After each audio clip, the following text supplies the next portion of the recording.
بسم اللہ الرحمن الرحیم۔ السلام علیکم۔ نئی ویڈیو میں خوش آمدید کہتا ہے۔ دوستو، آج آپ کے لیے حضرت سلیمان علیہ السلام اور ایک چینٹی کا ایک خوبصورت واقعہ لے کر حاضر ہوا ہوں۔ امید ہے کہ یہ ویڈیو آپ دوستوں کو بہت پسند آئے گی۔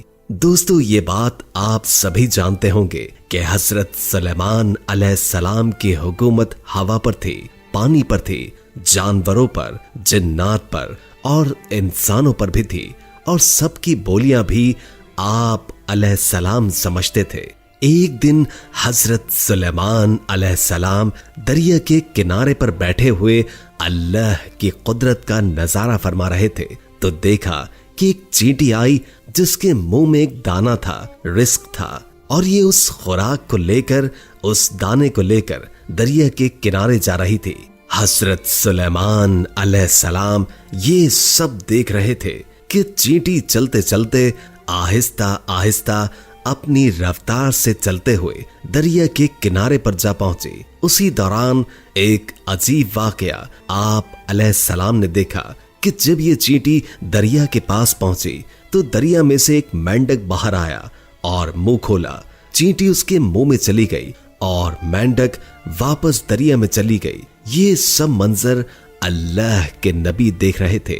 کچھ دیر کے بعد وہ مینڈک پھر آیا، اس نے پھر منہ کھولا اور چینٹی اس کے منہ سے باہر آ گئی۔ حضرت سلیمان علیہ السلام نے غور کیا تو ایک فرق محسوس ہوا کہ اس سے پہلے چینٹی جب مینڈک کے منہ میں گئی تھی تو اس کے منہ میں دانہ تھا، ایک رزق تھا جو اب اس کے منہ میں نہیں ہے۔ دوستو، جیسے کہ پہلے بھی آپ کو بتایا کہ حضرت سلیمان علیہ السلام چرند پرند سب سے بات کیا کرتے تھے، تو آپ علیہ السلام نے چینٹی کو طلب کیا اور پوچھا کہ یہ کیا معاملہ ہے، یہ تم کیا کر رہی ہو؟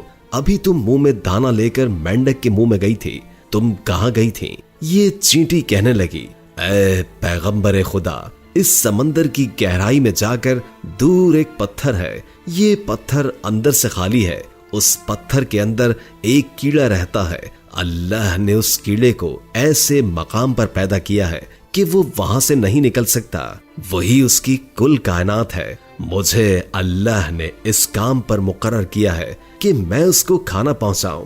قادر مطلق نے اس مینڈک کو مامور کیا ہے۔ مینڈک روزانہ مجھے اپنے منہ میں لے کر پانی سے ہوتا ہوا اس پتھر تک لے جاتا ہے۔ وہ مینڈک اپنا منہ اس پتھر کے سوراخ پر رکھ دیتا ہے، میں اس کے منہ سے نکل کر کیڑے کے پاس جاتی ہوں۔ وہ اناج جو میرے منہ میں ہوتا ہے، وہ اناج میں اس کے پاس رکھ دیتی ہوں۔ یہ مینڈک میرا انتظار کرتا رہتا ہے، میں واپس اس کے منہ میں داخل ہو جاتی ہوں۔ یہ پانی میں تیرتے ہوئے مجھے واپس پانی سے باہر لے آتا ہے۔ حضرت سلیمان علیہ السلام نے اس سے پوچھا کہ جب تم اس کے لیے کھانا لے کر جاتی ہو تب تم نے اس کی کبھی کوئی گفتگو سنی ہے؟ چینٹی کہنے لگی، ہاں، جب میں اس کے لیے کھانا لے کر جاتی ہوں تو ہر روز اس کیڑے کی گفتگو سنتی ہوں۔ حضرت سلیمان علیہ السلام نے دریافت فرمایا کہ اس کی گفتگو کیا ہے، وہ کیڑا کیا کہتا ہے؟ چینٹی بولی، وہ کیڑا کہتا ہے، اے وہ ذات جس نے سمندر کی گہرائیوں میں اس پتھر کے اندر بھی مجھے نہیں بھلایا، اپنے مومن بندوں پر اپنی رحمت کو بھی مت بھولنا۔ اب اس کے بعد حضرت سلیمان علیہ السلام کے دل میں ایک خواہش پیدا ہوئی۔ یہ خواہش خدا نخواستہ کسی تکبر کی وجہ سے نہیں تھی، محبت کے سبب تھی۔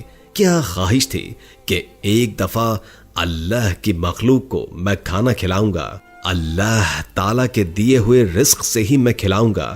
حضرت سلیمان علیہ السلام اللہ سے ہم کلام ہوئے اور عرض کیا کہ اے میرے معبود، تو مجھے اجازت دے کہ میں تیری تمام مخلوقات کو پورے سال کا کھانا کھلاؤں، ان کی دعوت کروں۔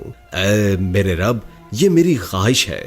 تو اللہ نے ان کے پاس وحی بھیجی اور فرمایا، اے سلیمان، تو اس پر ہرگز قدرت نہیں رکھتا۔ حضرت سلیمان علیہ السلام نے ایک مرتبہ پھر درخواست کی کہ مجھے صرف 7 دن کی ہی اجازت دیں کہ میں آپ کی مخلوقات کو کھانا کھلا سکوں۔ اللہ تبارک و تعالی نے ایک مرتبہ پھر فرمایا اے سلیمان تو اس پر قدرت نہیں رکھتا۔ حضرت سلیمان علیہ السلام نے تیسری مرتبہ پھر فرمایا اے میرے پروردگار مجھے صرف ایک دن کی ہی اجازت دے دیں کہ میں آپ کی تمام مخلوقات کو کھانا کھلا سکوں۔ اللہ تبارک و تعالی نے تیسری مرتبہ پھر فرمایا اے سلیمان تو اس پر قدرت نہیں رکھتا۔ بہرحال اللہ تعالیٰ نے حضرت سلیمان علیہ السلام کو ایک دن کی اجازت دے دی کہ وہ دنیا کی تمام مخلوقات کو کھانا کھلائیں۔ آپ علیہ السلام کو اجازت مل گئی تو آپ علیہ السلام نے تمام جنات اور انسانوں کو حکم دیا کہ وہ تمام کے تمام ان چیزوں کو جو زمین پر حلال ہیں یعنی گائے، بیل، بکریاں، دمبے وغیرہ وغیرہ، اور ان تمام چیزوں کو جو جنس حیوان میں سے ہے یعنی پرندے وغیرہ، ان سب کو جمع کر لیں۔ جنات اور انسانوں نے مل کر ان تمام چیزوں کو حضرت سلیمان علیہ السلام کے سامنے پیش کر دیا۔ بڑی بڑی دیگیں تیار کی گئیں، پھر ان جانوروں کو ذبح کیا گیا اور ان کو پکایا گیا۔ آپ علیہ السلام نے ہواؤں کو حکم دیا کہ کھانے پر شیریں اور دھیمے انداز میں چلتی رہے تاکہ کھانا خراب نہ ہو جائے۔ ہوا چونکہ حضرت سلیمان علیہ السلام کے ماتحت تھی، اس لیے ہوا شیریں اور دھیمے انداز میں ان کھانوں پر چلتی رہی۔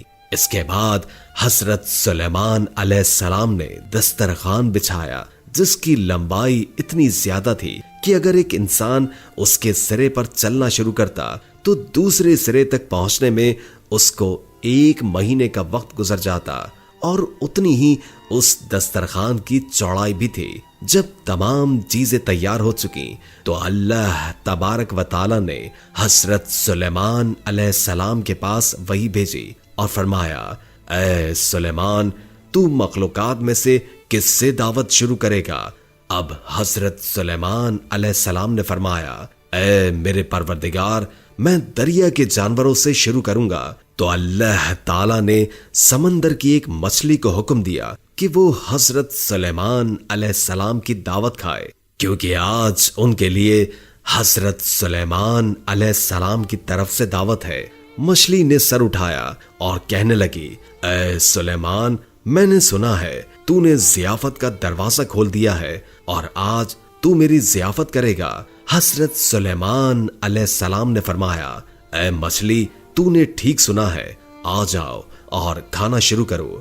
وہ مچھلی آگے بڑھی اور دستر کے ایک سرے سے کھانا شروع کر دیا۔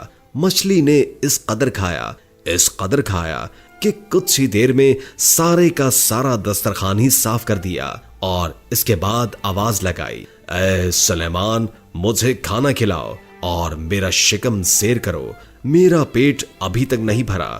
حضرت سلیمان علیہ السلام نے فرمایا تو سارا کھا گئی اور اس سے بھی تیرا پیٹ نہیں بھرا۔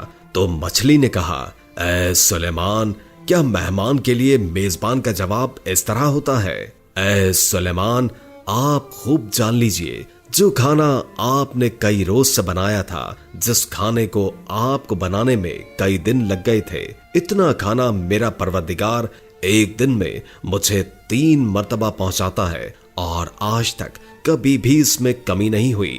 اس لیے اے سلیمان آج میرے کھانے سے روکنے کا سبب تو بنا ہے، کیونکہ رزق تو نے اپنے ذمہ لیا تھا اور تو نے میرے کھانے میں کمی کر لی۔ اسی وقت حضرت سلیمان علیہ السلام اللہ تبارک و تعالی کے سامنے سجدے میں گر پڑے اور کہنے لگے پاک ہے وہ ذات جو کفالت کرنے والی ہے مخلوق کی روزیوں کے ساتھ، مخلوق جانتی بھی نہیں کہ کہاں سے آتا ہے۔ پیارے دوستو، بے شک ہمارا رازق صرف اور صرف اللہ ہے، چنانچہ ہمیں رزق صرف اسی سے مانگنا چاہیے اور کبھی اپنے مال و دولت اور وزارت کے بلبوتے پر انسان کو ناز نہیں کرنا چاہیے کہ میرے پاس مال ہے، منصب ہے، اس لیے مجھے رزق کے بارے میں پریشان ہونے کی ضرورت نہیں ہے، کیونکہ میرا رزق بھی میں خود اپنے لیے پورا کر رہا ہوں۔ پیارے دوستو، سب کچھ ہونے کے باوجود بھی اللہ سے مانگتے رہنا چاہیے، کیونکہ ہر چیز کا مالک اور ہماری روزی کا رازق صرف اور صرف